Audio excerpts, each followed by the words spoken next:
चतुर्थ स्कंद में 30वां अध्याय जहाँ प्रचेताओं के कार्यकलाप का वर्णन है, उसमें हमने 21 श्लोक तक किया था। ठीक है, इसमें प्रचेताओं के क्रियाकलापों का वर्णन है। प्रचेतागण उनके पिता की आज्ञा लेके उनके पिता राजा प्राचीन वरीनों ने भेजा था कि आप जाइए, तपस्या कीजिए और फिर हमको जो प्रजापति का जो कार्य है या जो प्रजा का कार्य है उसमें आप सहायता करें। तो प्रचेता लोग वहाँ गए थे, उन्होंने नारायण की भक्ति स्तुति करने के लिए गए। उनको रास्ते में भगवान शिव मिले। उन्होंने उनको एक मंत्र बताया। उन्होंने शिव जी से पूछा कि आप हमको अचानक से कैसे मिल गए। उन्होंने कहा नहीं, मैं आपको हेल्प करने आया हूँ, क्योंकि आप कृष्ण भक्ति के लिए जा रहे हैं तो हम आपको सर्वश्रेष्ठ मार्ग बताएंगे जीवन का। तो उन्होंने कि जो आप करने जा रहे हो भक्ति कृष्ण की, नारायण की, वो सर्वश्रेष्ठ चीज है, भगवान शिव ने बोला। और उसको करने के लिए मैं आपको उपाय बताता हूँ कैसे कर सकते हैं, कैसे आप बहुत ही जल्दी भगवान शिव कृष्ण को प्रसन्न कर सकते हैं। ये बात भगवान शिव ने बताया। जो उन्होंने श्लोक बोले उसी को शॉर्ट में बोलते हैं रुद्र गीत। रुद्र गीत वही है जिसको प्रचेताओं ने भगवान शिव से सीखा और उसको बोल के उन्होंने जो है भगवान की प्राप्ति की। ठीक है, तो वही कार्यकलाप यहाँ पे चल रहे हैं। तो ये हुआ था पहले। इसके बाद राजा प्राचीन बरही, जब ये लोग तपस्या कर रहे थे, उसके बीच में नारद जी ने सोचा कि भाई सारे इस वंश में उत्तानपाद, ध्रुव महाराज, इनका ये जो वंश है इसमें सारे लोग भगवान की प्राप्ति किए हैं। तो ये राजा प्राचीन वरी क्यों कर्मकांड के यज्ञों में लगा हुआ है, तो इसका भी उद्धार होना चाहिए। तो उसके उद्धार के लिए नारद जी वहां से आ गए। कहाँ? प्राचीन वरी के पास। और उनको उन्होंने बहुत सारा उपदेश दे डाला। उसी को हमने कई अध्यायों में पढ़ा पुरंजन आख्यान के रूप में। पुरंजन का जो स्टोरी कथा उन्होंने बताया उसके माध्यम से, और राजा प्राचीन बरही की ही कथा थी, लेकिन उसको एनालॉजी फॉर्म में बताया ताकि उसको समझ में आ जाए। तो उसके बाद प्रचेताओं का क्या हुआ, तो प्रचेताओं का जो कार्यकलाप है आगे क्या हुआ, उन्होंने तपस्या करी, सफलता मिली नहीं मिली, वो इस अध्याय 30 में बताया जा रहा है ना। तो विदुर जी ने जो है प्रश्न किया है कि, तो आपको पता होगा विदुर मैत्रेय संवाद चल रहा है। तो विदुर जी ने प्रश्न किया कि रुद्र गीत को जप करने के बाद प्रचेताओं ने क्या प्राप्त किया, है ना। तो पहले और दूसरे श्लोक में 30वें अध्याय के पहले दूसरे श्लोक में ये चीज बताई जा रही है, ये प्रश्न आ रहा है। फिर 3 से 7 श्लोक में बताया जा रहा है कि किस तरीके से प्रचेताओं ने रुद्रगीत को जप किया और भगवान विष्णु के दर्शन किए प्रचेताओं ने। ठीक है, 8वें श्लोक में बताया जा रहा है कि भगवान विष्णु का जो है जब दर्शन हुए, पहले तो दर्शन उनके सुंदर रूप का वर्णन हुआ, और फिर भगवान विष्णु ने क्या बोला प्रचेताओं से, दर्शन दिया तो क्या बोला। तो उन्होंने सबसे पहली बात बोली कि हम आपके मित्रता पूर्वक, जो क्योंकि प्रचेता लोग 10 जन हैं, इन्होंने आपस में मिलजुल के भक्ति करी है और इनकी मित्रता थी आपस में, तो उस मित्रता, उस फ्रेंडली रिलेशनशिप जो है उससे मैं सबसे ज़्यादा प्रसन्न हूँ। तपस्या किया, मंत्र किया, सब अच्छी है, बहुत अच्छा है, लेकिन भगवान ने स्पेसिफिकली जो चीज़ मेंशन करी वो करी कि आपने जो आपस में सौहार्दपूर्ण, प्रेमता, मित्रतापूर्ण जो आपने भक्ति करी है, एक दूसरे में मित्रता बनाए रखी है, उससे मैं सर्वश्रेष्ठ, सबसे ज़्यादा प्रसन्न हूँ और मैं तुम्हारा कल्याण चाहता हूँ, और जो तुम चाहो वो मुझसे मांग सकते हो। तो जब भी भक्ति में हम लोग एक साथ रहते हैं तो हमको इस बात का ध्यान रखना चाहिए कि भगवान को सबसे ज़्यादा प्रसन्न करने वाली जो चीज़ होती है वो भक्तों के आपस का संबंध, आपस की मित्रता और सौहार्दपूर्ण संबंध, वो सबसे ज़्यादा भगवान को प्रसन्न करता है। फिर जो है आगे बताया जा रहा है, प्रचेताओं ने कहा कि भाई नहीं, भगवान कहते हैं कि आगे बताते हैं कि जो प्रचेताओं को याद करेगा और रुद्रगीत को बोलेगा उनको भगवान कल्याण करेंगे, और फिर वरदान भी देते हैं, है ना। 11 से 18 श्लोक तक भगवान वरदान देते हैं प्रचेताओं को। ठीक है, कि उनको वैभव और एक बहुत ही प्रसिद्ध विख्यात एक पुत्र प्राप्त होगा, अच्छी पत्नी मिलेगी, शारीरिक क्षमता, लंबी आयु, और शुद्ध भक्ति मिलेगी। ये सब वरदान उनको दिया और 19 और 20 श्लोक में भक्तों के गुण लक्षणों के बारे में बताया। अब जो है यहाँ पर फिर 21वां जो श्लोक है उसमें मैत्रेय जी कहते हैं कि इस प्रकार से भगवान ने प्रचेताओं को वरदान दिया, उनके मित्रता पूर्वक संबंध का गुणगान किया और उनका प्रचेताओं का ध्यान करने वाले, प्रचेताओं की स्तुति करने वालों का क्या होगा, उनका किस तरह से कल्याण होगा और शुद्ध भक्ति उनको कैसे प्राप्त होगी, ये सब वरदान दिया। और जो रुद्र गीत को जो जप करेंगे उसका क्या परिणाम है, ये सभी का भगवान ने बताते हुए भक्तों के गुणों का भी वर्णन किया कि किस तरह भक्त जो हैं उनके लक्षण होते हैं। ठीक है, सदैव भक्ति में लगकर भक्तजन अपने आप को हमेशा फ्रेश ताज़ा महसूस करते हैं और हमेशा वो नया नया अनुभव उनको होता रहता है। भक्तों के हृदय के भीतर हमेशा भगवान रहते हैं, है ना। और भगवान चूँकि वहाँ रहते हैं, साधुओं के हृदय में भगवान रहते हैं, तो उनके जो अनुभव हैं जीवन में, उनको भक्ति के जो अनुभव हैं भगवान उन्हें हमेशा नया नया बनाते रहते हैं। तो इस अवस्था को ब्रह्मभूत अवस्था कहते हैं। ब्रह्मभूत प्रसन्नात्मा न शोचती न कांक्षति। वो ब्रह्मभूत, वो उस अवस्था में व्यक्ति हमेशा प्रसन्न रहता है, ना तो वो किसी चीज़ के लिए पश्चाताप करता है, ना ही वो बेकार में हर्षित होता है, यानी कि जरूरत से ज़्यादा प्रसन्न होता है। ठीक है, कोई चीज़ बहुत ज़्यादा अच्छी मिल गई तो वो भी नॉर्मल रहता है, कोई बहुत दुख हो गया तो भी नॉर्मल रहता है, समान रहता है ना। और जो पिछला है हो गया उसके लिए दुख नहीं करता है, और न शोचती न कांक्षती, भविष्य के लिए चिंता नहीं करता कि अब क्या होगा तब क्या होगा। इस तरीके से भगवान भक्तों के गुणों और लक्षणों का वर्णन कर रहे हैं। बिल्कुल विस्तार में हमने पिछले श्लोकों में जब पढ़ा था तो समझा था, है ना, कि जो लोग भक्ति के शुभ कार्यों में लगे, सबसे शुभ कार्य, मोस्ट ऑस्पिशियस थिंग क्या है, जो सबसे शुभ कार्य है वो क्या है, वो है भक्ति करना। तो जो लोग भक्ति कर रहे होते हैं वो भली बात ही समझ सकते हैं और की क्या समझ सकते हैं कि भगवान ही समस्त कामों के, समस्त यज्ञों के पूर्ण और परम सर्वश्रेष्ठ भोक्ता, यानी कि उसका आनंद लेने वाले कौन हैं, भगवान भोक्तारम यज्ञ तपसाम सर्वलोक महेश्वरम सुहृदम सर्वभूतानां ज्ञात्वा मां शांतिं रक्षति। तो भक्त ये जानता है कि भगवान ही सबके कंट्रोलर, नियंता हैं, भगवान ही परम भोक्ता हैं और सबसे इम्पोर्टेंट बात, भगवान ही हमारे सुहृद हैं। सबसे अच्छे मित्र कौन हैं, भगवान हैं। इसलिए जब भी ऐसा कोई व्यक्ति कोई काम करता है तो वो अपने काम का परिणाम, रिजल्ट, फल भगवान को अर्पित कर देता है और भगवान की कथाओं में व्यस्त रहते हुए सारा जीवन बिताता है। पूरा जीवन भगवान की कथा सुनने में ही वो व्यतीत करता है। ये उसके भक्तों के लक्षण भगवान बता रहे हैं। और अगर ऐसा व्यक्ति गृहस्थ आश्रम में भी रहे तो भी वो अपने कर्मों का जो रिएक्शन है, कर्मों का जो फल है, उससे प्रभावित नहीं होता, क्योंकि उसके ऊपर कर्म, भाई उसने उस फल को स्वीकार अपने लिए लिया ही नहीं, अपने इंद्रिय भोग, सेंस ग्रेटिफिकेशन में लिया ही नहीं, तो उसका रिजल्ट उसे क्यों मिलेगा, उसका परिणाम, उसकी रिएक्शन उसे क्यों मिलेगी। वो तो जो करता है वो सब भगवान के लिए करता है, भगवान को अर्पित करते हुए करता है। तो उसको फिर भले ही वो गृहस्थ आश्रम में हो, लेकिन फिर भी उसको जो है किसी भी तरीके का कर्म फल जो है प्राप्त नहीं होता, और ऐसा कह सकते हैं कि वो किसी तरह के कर्म फल से प्रभावित नहीं होता। तो इस तरीके से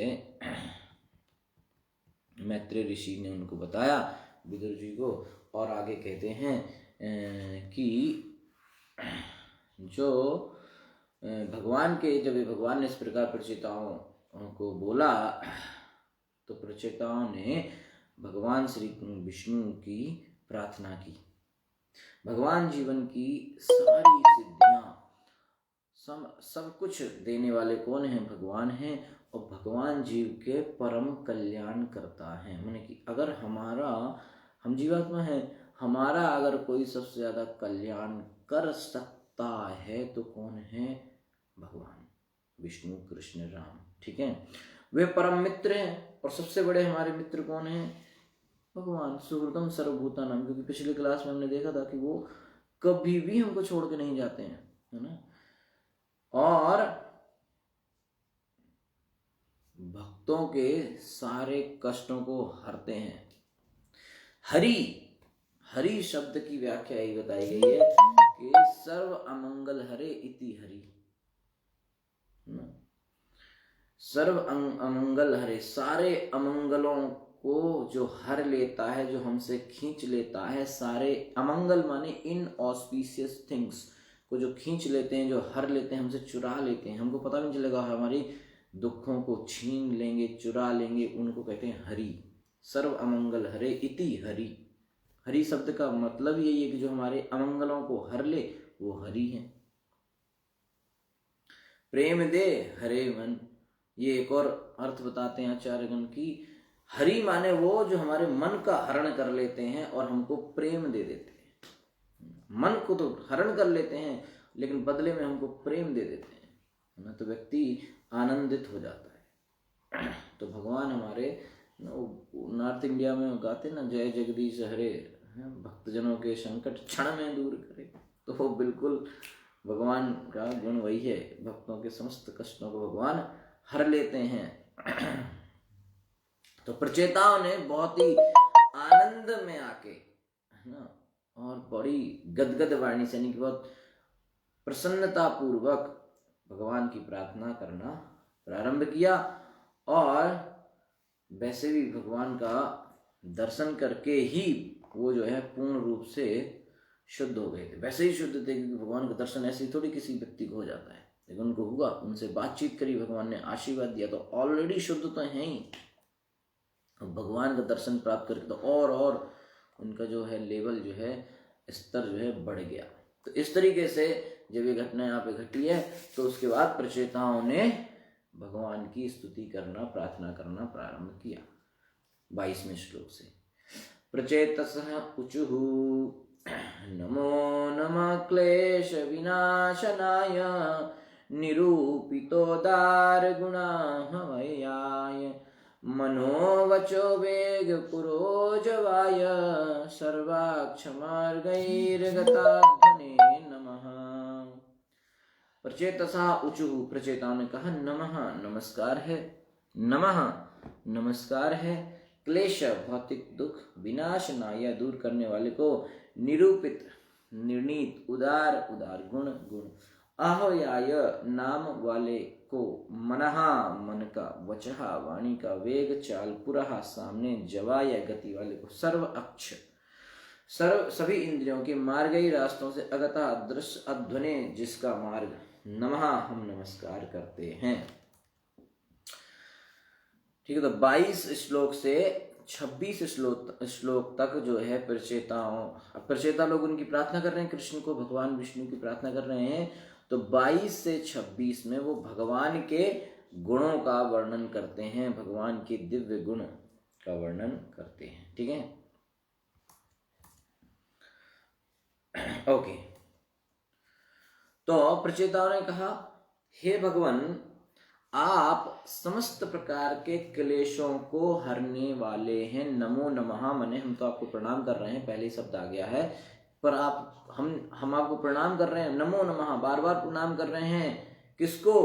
क्लेश विनाशनाय, समस्त प्रकार के क्लेशों दुखों को नाश करने वाला, है ना। 3 तरह के क्लेश हैं, दैहिक, दैविक, भौतिक, है ना। अपने शरीर और अपने मन की वजह से हमको कुछ कष्ट मिल जाते हैं, और वो दूसरा, हमें दूसरे जीवों, शरीरों, मन की वजह से कष्ट मिल जाते हैं। अपना शरीर से क्या है, व्यक्ति जानबूझ के नहीं सो रहा है, ज़्यादा खा लिया है, या कुछ, है ना, चल रहे रास्ते में और आपने कुत्ते को कुछ कह दिया, उसने आपको काट लिया, तो आप अपने आप की वजह से कुछ हमें कष्ट मिलते हैं।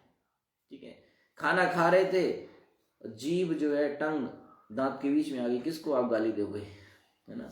तो अपने आप जो है हमें कष्ट मिलते हैं, नंबर 1। नंबर 2, दूसरे जीव दे देते हैं। कभी मच्छर ने काट लिया, मलेरिया हो गया है, क्या कर सकते हैं, है ना। कोई व्यक्ति, हमको बॉस ने गाली दे दिया, दूसरे जीव, है ना, हमको कष्ट देते हैं।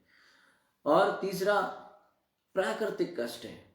हाँ, बारिश आ रही थी, हम रास्ते पे जा रहे थे, अचानक पानी गिर गया, बारिश हो गई, भीग गए, बीमार हो गए, क्या कर सकते हैं। भूकंप आ गया, अर्थक्वेक, तो क्या कर सकते हैं। तो तीन तरह के लिए, तो समस्त क्लेशों को हरने वाले नमो नमः क्लेश विनाशनाय हम आपको प्रणाम करते हैं। और निरूपित उदार गुण आहवाय, माने उदार गुण, आपके उदार दिव्य गुण तथा पवित्र नाम कैसे हैं, कल्याणप्रद हैं। ठीक है, ये बात जो है, आप भगवान के नाम गुण ये सब क्या है, बहुत ही कल्याण करने वाले हैं। और निरूपित, ये बात ऑलरेडी निरूपित हो चुकी है, माने कि इस बात पर निर्णय ऑलरेडी हो चुका है, इस पर फर्दर डिस्कशन करने की जरूरत नहीं है कि भगवान के नाम रूप गुण इनसे हमारा कल्याण होगा, भगवान का नाम जप करने से हमारा कल्याण होगा, भगवान का दर्शन करने से हमारा कल्याण होगा, भगवान के गुणों को ध्यान करना, चर्चा करने से, भगवान की कथा सुनने से, कीर्तन करने से हमारा कल्याण होगा। ये बात ऑलरेडी निर्णीत हो चुकी है, निरूपित हो चुकी है, इस पर निर्णय हो चुका है, अब इस पर कोई डिस्कशन करने की जरूरत नहीं है, बात ऑलरेडी फिक्स्ड हो चुकी है। ठीक है, और आगे कह रहे हैं मनोवचो वेग पुरोज वाय, मन वाचा, मन माने मन से, वाचा माने वाणी, और वेग माने चाल, है ना। मनो वचा वाणी, आप मन तथा वाणी से भी अधिक वेग से जा सकते हैं भगवान, है ना। आप भौतिक इंद्रियों द्वारा देखे नहीं जा सकते, अतः हम आपको बारंबार सादर नमस्कार करते हैं। सर्वाक्ष मार्गै अगतः अध्वने नमः, आप सर्वाक्ष, सभी इंद्रियों के मार्ग, सर्वाक्ष मार्गे अगतः, आप समस्त इंद्रियों के मार्गों में अदृश्य हैं, यानी कि आप सारी इंद्रियों से भी हम आपको देख नहीं सकते हैं। समस्त सर्व अक्ष मार्गे अगतः अध्वने नमः, हम आपको बारंबार नमस्कार करते हैं। ओके, तात्पर्य श्रील प्रभुपाद जी के द्वारा, जगत गुरु श्रील प्रभुपाद की जय। ठीक है, तो बहुत ही सुंदर श्लोक है, और प्रभुपाद जी का तात्पर्य हम ले देते हैं। श्रील प्रभुपाद जी कहते हैं, निरूपित शब्द यहाँ बहुत इंपॉर्टेंट आ रहा है। निरूपित शब्द जिसका अर्थ है निष्कर्ष निकाला, अत्यंत महत्वपूर्ण शब्द है। ईश्वर को खोजने अथवा आध्यात्मिक ज्ञान में प्रगति के लिए कोई शोध नहीं करनी होती है, बहुत इंपॉर्टेंट है। माने कि कोई रिसर्च, शोध माने क्या, रिसर्च, भगवान को प्राप्त करना और आध्यात्मिक ज्ञान, ट्रांसेंडेंटल नॉलेज लेना, कृष्ण की प्राप्ति करना, कृष्ण कैसे मिलेंगे, इस पे कोई रिसर्च करने की जरूरत नहीं है। क्यों? वेदों में निष्कर्ष रूप से सब कुछ दिया हुआ है ऑलरेडी, सब कुछ लोगों ने, पुराने आचार्यों ने, साधु संतों ने निष्कर्ष करके ऑलरेडी निकाल के दे दिया है। ब्रह्मा जी ने भी क्या बोला, सर्व वेदेषु दृश्यते, समस्त वेदों को देख के मैं बता रहा हूं, यानी कि कोई नहीं कहे कि भैया आपने तो देखा नहीं, कैसे बोल दिया। क्योंकि जब नारद जी ने पूछा कि वही कलयुग के लोगों के लिए क्या उपाय, तो उन्होंने कहा कि सर्व वेदेषु दृश्यते, मैं सारे वेदों को छान के बता रहा हूँ कि बस एक ही हरे कृष्ण कृष्ण कृष्ण हरे हरे, हरे राम राम राम हरे हरे, इति षोडश नाम कली कलमश नाशनम, यही कली के कलमश, कली की बुराइयों को, कष्टों को नष्ट करने वाला यही एक 16 शब्दों का महामंत्र है, जो एकमात्र उपाय है। नातः परतरम नान्यत, इससे बढ़कर कोई नहीं है। ठीक है, इससे बढ़कर कोई, सर्व वेदेषु दृश्यते, और ये बात मैं सारे वेदों को देख के बता रहा हूँ, ऐसा नहीं कि कोई कहे कि भी ऐसी बता दिया। तो ऑलरेडी जब ब्रह्मा जी ने रिसर्च कर ली है, तो हमको करने की क्या जरूरत क्या है कि नहीं। तो ब्रह्मा जी ने ऑलरेडी ये रिसर्च कर चुके हैं, बहुत सारे साधु संत ऋषि सब लोग ये रिसर्च कर चुके हैं। ठीक है, भगवत गीता पूरा वेदेश सर्वम, हमें आगे प्रभुपाद जी लिख रहे हैं कि अतः भगवत गीता में भगवान कहते हैं कि वेदेश सर्वम हमें वेद्या वेदों के द्वारा भगवान का ज्ञान प्राप्त करना पूर्ण तथा निर्णायक होता है। वेद पढ़ोगे, सारा वेद शास्त्र पढ़ लो, लेकिन उस वेद शास्त्र का अल्टीमेट लक्ष्य कौन है? भगवान श्री कृष्ण। और ऑलरेडी सब कुछ निर्णय हो चुका है, सारा डिसीजन सब हो चुका है कि कृष्ण ही सुप्रीम है, भोक्तारम यज्ञ तपसाम सर्वलोक महेश्वरम। सर्वस्त लोक सर्व भगवान कृष्ण ही सर्वश्रेष्ठ है। ये बात ऑलरेडी निर्णय हो चुकी है, अब क्या बचा, है ना। हरे कृष्ण महामंत्र ही सर्वश्रेष्ठ है, ये बात निर्णय हो चुकी है। तो हर चीज का निर्णय हो चुका है, तो आगे रिसर्च करने की जरूरत नहीं है। इसलिए यहाँ पे निरूपित शब्द जो आ रहा है, निर्णीत शब्द जो आ रहा है, बहुत ही इंपॉर्टेंट है। आगे प्रभुपाद जी बता रहे हैं कि वेदों का कथन है, अतः श्री कृष्ण नामादि ना भवेत ग्राह्यम इंद्रियई, हमारी कुंठित भौतिक इंद्रियों के द्वारा, बहुत इंपॉर्टेंट, अतः श्री कृष्ण नाम आदि, श्री कृष्ण नाम आदि, नाम आदि शब्द लगने से माने एक्सेट्रा, आदि शब्द लगने से क्या हो गया कि नाम रूप गुण लीला धाम ये सारे चीजों को, अतः श्री कृष्ण नाम आदि ना भवेद ग्राह्यम, हम ना भवेद ग्राह्यम माने इसको प्राप्त नहीं किया जा सकता। कैसे? इंद्रियई, हमारी इंद्रियों के माध्यम से, क्योंकि हमारी इंद्रियां कैसी हैं? कुंठित हैं, यानी कि इन इंद्रियों में इम्परफेक्शन है। इंद्रियां कैसी? इम्परफेक्ट है। आप देखो, एक कोई ब्रिज है, पुल, उसके इस तरफ खड़े हो जाओ, उस तरफ की तरफ देखो, तो पहला जो पिलर है, स्तंभ है, खंबा है, वो आपको बड़ा दिखेगा, दूर के छोटे दिखेंगे, है कि नहीं। रेल की पटरियां ट्रैक पे खड़े होकर देखेंगे तो ऐसे लगेगा कि दोनों लाइन ऐसे जाके आगे मिल जाएंगी, लेकिन ऐसा होता नहीं है। इसका मतलब हमारी आंख हमको गलत जो है इंफॉर्मेशन दे रही है। सारी इंद्रियों का ऐसे ही है ना। अगर आप गुलाब जामुन खाएंगे, उसके बाद आप चाय पियेंगे, मान लो पीना नहीं चाहिए चाय, हर्बल टी की बात चल रही है, चाय पियेंगे गुलाब जामुन खाने के बाद तो चाय फीकी लगेगी। और आपका मित्र ने नमकीन खाया है, उसने भी वही चाय पी है नमकीन खाने के बाद, तो वो तो कहेगा चाय फीकी नहीं है, आप लोग चाय फीकी है। तो इसका मतलब है क्या? चाय तो वही है, तो किसकी गड़बड़? किसकी है? गड़बड़ इंद्रियों की है, वो हमको सही इन्फॉर्मेशन नहीं देते, है ना। अगर आप, क्योंकि चाय वास्तव में चाय कितनी मीठी है ये कौन बताएगा? बताइए भाई, क्योंकि एक व्यक्ति की टंग कह रही है कि तो सही है, एक की कह रही है कि नहीं है सही, तो वास्तव में टेस्ट क्या है ये तो हमको नहीं पता ना। तो वास्तविकता तो क्या है पता नहीं है, क्योंकि इंद्रियां आपको वास्तविक ज्ञान नहीं दे रही हैं, है कि नहीं। अगर हम बिल्कुल चिल्ड -2-3 टेम्परेचर वाला कोई आइस का टुकड़ा ऐसे अपने पकड़ लो बिल्कुल हाथ में, उसके बाद आप नॉर्मल रूम टेम्परेचर का एक बर्तन पकड़िए, तो आपको वो बर्तन गर्म लगेगा, हॉट लगेगा, वार्म लगेगा, है ना।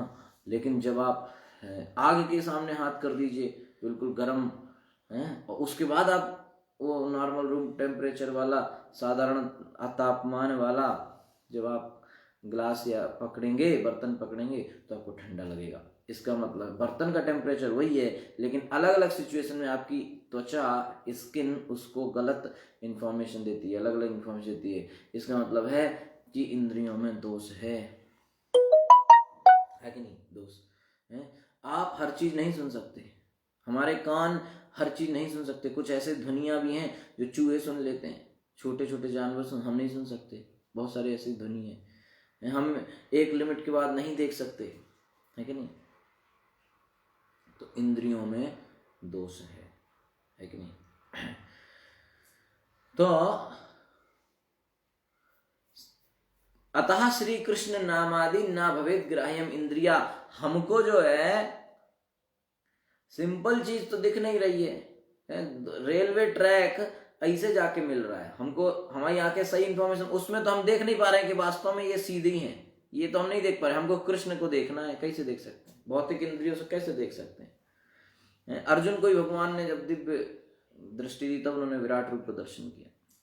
तो भगवान हमारी जो कुंठित इम्परफेक्ट कुंठित भौतिक इंद्रियों के द्वारा भगवान के दिव्य नाम रूप गुण तथा लीलाएं नहीं समझी जा सकती, है ना। ये इंपॉर्टेंट, हमारी the imperfect senses, we can not understand the transcendental name form guna lila of Sri Krishna, the Lord, Supreme Personality of Godhead, by our imperfect senses. नहीं समझ सकते। सेवोन्मुखे ही जिह्वादौ सौम्य स्फुरत्यतः। तो भैया जब नहीं समझ सकते इंद्रियों से तो कैसे समझे फिर? कोई तो सॉल्यूशन बताइए, कोई तो समाधान होगा। तो समाधान अगले लाइन में बता रहे हैं क्या? सेवोन्मुखे ही जिह्वादौ स्वयमेव स्फूर्ति अधः। स्वयमेव, अपने आप, बाई इट्स ओन, स्वयमेव, अपने आप ही, स्फूर्ति अधः, आपके सामने प्रकाशित हो जाएगा। सब कुछ आपको अपने आप पता चल जाएगा। अरे वाह, मतलब इंद्रियों के प्रयास से नहीं पता चल रहा है। समझने वाली बात, इंद्रियों के प्रयास से हमको पता नहीं चल रहा है, लेकिन आप कह रहे हो कि अपने आप पता चल जाएगा। ये से कैसे हो जाएगा? स्वयं स्फूर्ति, मतलब हम अपनी इतनी मेहनत कर रहे हैं तो नहीं हमको नाम रूप गुण लीला ध्यान धाम समझ में आ रहा है, लेकिन आप कह रहे हो अपने आप आ जाएगा। इतनी मेहनत करके नहीं आ रहा है तो अपने आप कैसे आ जाएगा? तो उसके लिए बीच में बता दिया, सेवोन्मुखे ही जिह्वादौ। जिह्वा के द्वारा, सेवोन्मुखे, जिह्वा के द्वारा सेवा करो।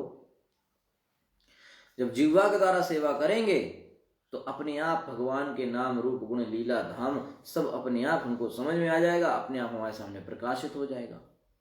तो सेवा, जीव के द्वारा सेवा। हमने तो सुना था भैया सेवा करना चाहिए तो खूब डोनेशन देना चाहिए, सेवा में खूब ये करो वो करो। हाँ सब अच्छा, वो भी सब सेवा है, लेकिन सबसे ज्यादा इंपॉर्टेंट सेवा है जिह्वा के द्वारा, टंग के द्वारा, क्योंकि उससे सबसे ज्यादा फास्ट हमारा काम होने वाला है। और सेवाएं तो हैं, ठीक है, आप 1 लाख रुपया 10 लाख रुपए दान दे दो, वो भी सेवा है। आप मंदिर में जाओ सब करो, वो भी सेवा है कि नहीं? बहुत कुछ है, लेकिन यहाँ पे जिस सेवा की बात हो रही है, जो सबसे ज्यादा फास्ट और पावरफुल सेवा है, वो है आपकी जिह्वा की सेवा। और उसमें कुछ पैसा नहीं लगना है, वो बिल्कुल फ्री है, उसमें कोई मेहनत नहीं है, फिर भी नहीं हो पा रहा है। क्या है? तो जिह्वा के द्वारा कैसे सेवा कर सकते हैं, ये समझना है कि भाई जिह्वा के द्वारा हम कैसे सेवा कर सकते हैं। तो जिह्वा के द्वारा हम 2 तरीके से कर सकते हैं, क्योंकि सेवा का माने क्या है कि इंद्रियां तो कुछ ना कुछ तो करेंगी। सेवा का मतलब समझना चाहिए कि सेवा है क्या। तो सेवा माने भाई इंद्रियां कुछ ना कुछ तो करेंगी, तो उन इंद्रियों का काम है कुछ ना कुछ उनको करना है, खाली नहीं बैठ सकती। घोड़ा है तो उसको कहीं ना कहीं तो लगाओ। अगर उसको आपने तांगे में लगा दिया है ना, किस यार लड़ाई में उसको यूज कर लिया, तो कहीं ना कहीं उसको लगाओ, कंस्ट्रक्टिव पर्पस के लिए, अच्छे काम में लगाओ तो ठीक है। नहीं तो वो बेलगाम घोड़ा, कहते ना बेलगाम घोड़ा बड़ा खतरनाक है। उसको अगर लगाम नहीं है, यानी कि उसको कंट्रोल नहीं किया है, प्रॉपर जगह एंगेज नहीं किया है, तो वो यहाँ वहां उछलेगा, फालतू में परेशान करेगा। तो इंद्रियों का ऐसा ही है।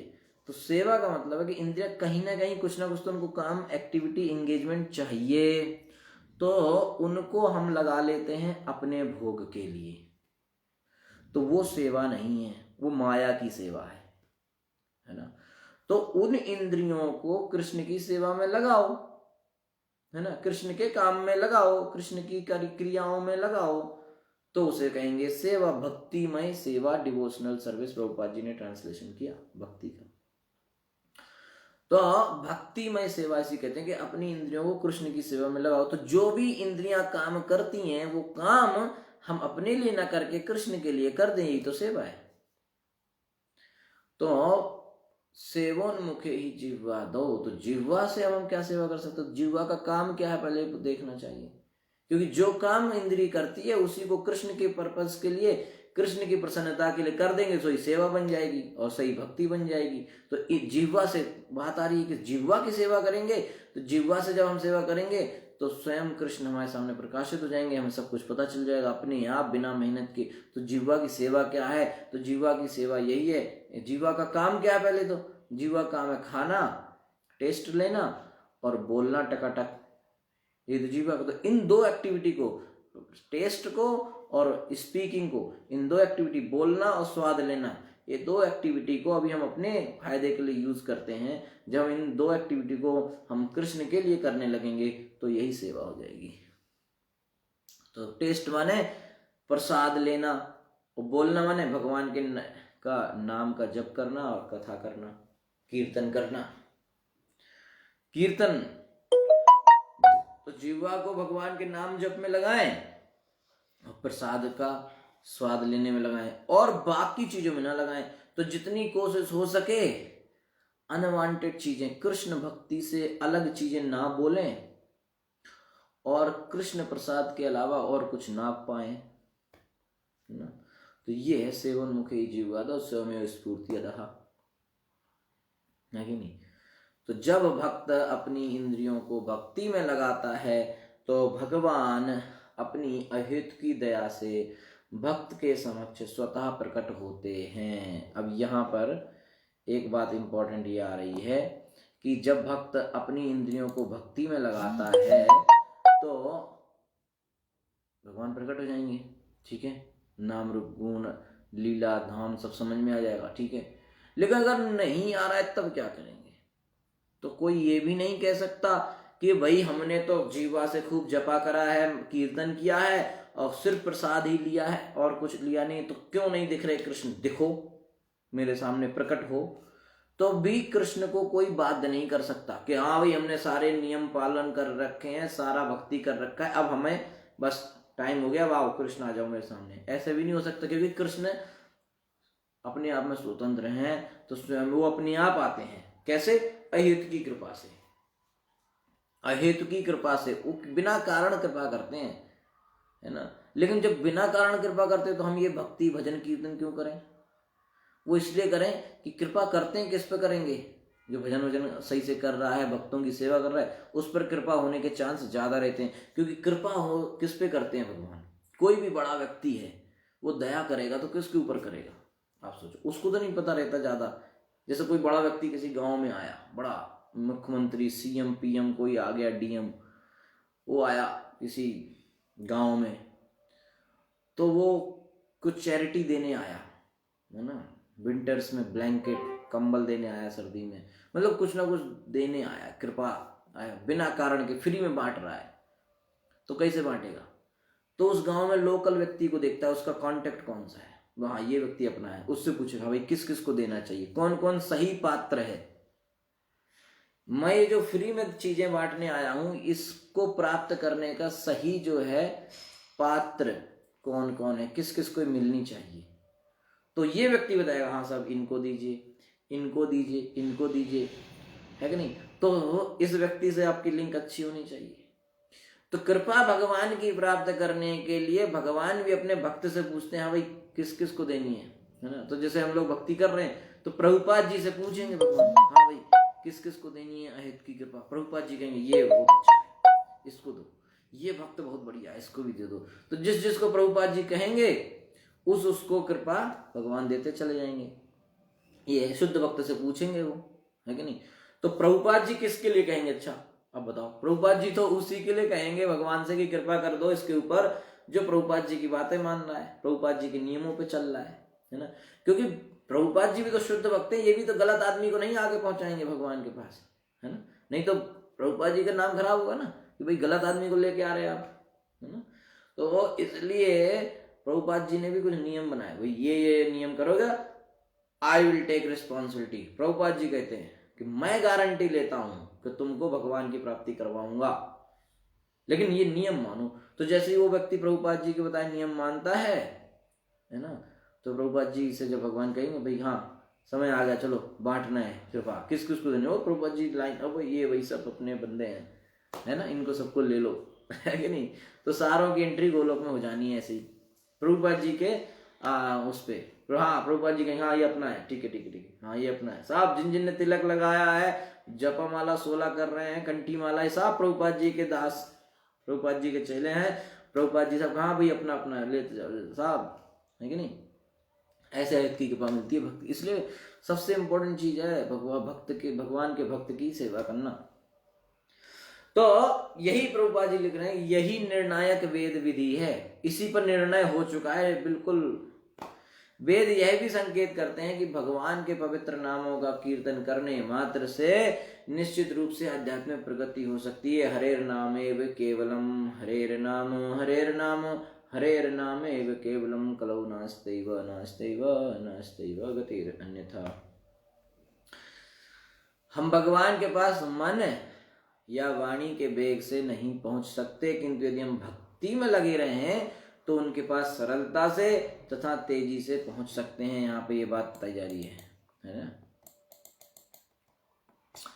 कि प्रचेतगण कह रहे हैं ना, मनोवेच वेग पुरोज वाय, मन और वाणी के वेग से भी तेज हैं आप। इसलिए कोई व्यक्ति चाहे कि मन को वो करके और वाणी से, इन सब चीजों से हम भगवान तक पहुंच जाएंगे, तो भगवान के पास मन या वाणी के वेग से नहीं पहुंच सकते हैं। फिर कैसे पहुंच सकते हैं? कि हम भक्ति में लगे रहें तो उनके पास सरलता से तथा तेजी से पहुंच सकते हैं। भक्ति सबसे तेज है। तो भक्ति यही श्रवण कीर्तनम विष्णु स्मरण। तो दूसरे शब्दों में परमेश्वर भक्ति से आकृष्ट होते हैं, और अपेक्षा इसके कि हम उन तक अपनी मीमांसा से पहुंचे, वे हमारे पास अधिक वेग से पहुंच सकते हैं। जब व्यक्ति अपने मतलब कि वो दूसरे तरह के जो योग हैं उनके माध्यम से भगवान तक पहुंचने की कोशिश करता है तो मुश्किल हो जाती है, लेकिन जब भक्ति योग से भगवान के पास पहुंचने की प्रयास करता है तो भगवान स्वतः आ जाते हैं उसके पास। भगवान ने कहा है कि वे ज्ञान की सीमा तथा विचार की गति से परे हैं, है ना। इसलिए श्री रूप गोस्वामी कहते हैं कि ज्ञान कर्मादि अनावृतम, भक्ति कैसी होनी चाहिए? क्योंकि भगवान ज्ञान की सीमा और विचारों की गति से बिल्कुल परे हैं, दूर हैं, ऊपर हैं, तो इनसे नहीं होगा। इसलिए भक्ति में इन सब चीजों को इंक्लूड नहीं करना चाहिए। अन्याभिलाषिता शून्यम ज्ञान कर्मादि अनावृतम अनुकूलेन कृष्णानुशीलनम भक्तिरुत्तमा। उत्तम भक्ति ये है जो कृष्ण की फेवर में करी जाए। कृष्णानुशीलनम, जो चीजें कृष्ण के पास ले जाती हैं उन चीजों को करें। अन्याभिलाषिता शून्यम, और किसी चीज की इच्छा न करें, सिर्फ भक्ति, सिर्फ कृष्ण की प्रसन्नता का इच्छा करें, और अपने इंद्रिय भोग के लिए कोई इच्छा न करें। मतलब प्रकृति, हमारी इच्छाओं की प्रकृति, the nature of our desire should be the शून्य, zero, the nature of other material desire. By nature we should not have any material desire, by nature, है ना। प्राकृतिक रूप से हमारे अंदर कोई भौतिक इच्छा नहीं होनी चाहिए। अन्याभिलाषिता शून्यम ज्ञान कर्मादि अनावृतम, ज्ञान और कर्म से अनावृत माने अनकवर्ड, इनको, इनकी जो ज्ञान और कर्म की जो परतें हमारे ऊपर चढ़ गई हैं इनको हटा दिया जाए, है ना। तो यही भक्ति उत्तम भक्ति कहलाती है। कृष्णानुशीलनम भक्तिर अनुकूलेन कृष्णानुशीलनम भक्तिर उत्तमा। भगवान ने कहा कि ज्ञान की सीमा तथा विचार की गति से परे हैं, फिर भी उनकी अहेतु की कृपा से उन तक आसानी से पहुंचा जा सकता है। अहेतु की कृपा भगवान करते हैं। तो माता यशोदा ने जैसे उनको बांधने की कोशिश करी तो उनने प्रयास किया, तो प्रयास तो हमें करना है, जीवा को भगवान की सेवा में लगाना है, प्रसाद ही लेना है और प्रसाद के अलावा कुछ नहीं लेना है, और भगवान के हरि नाम के जप करना है, कीर्तन करना है, कथा सुनना है, कथा बोलना है।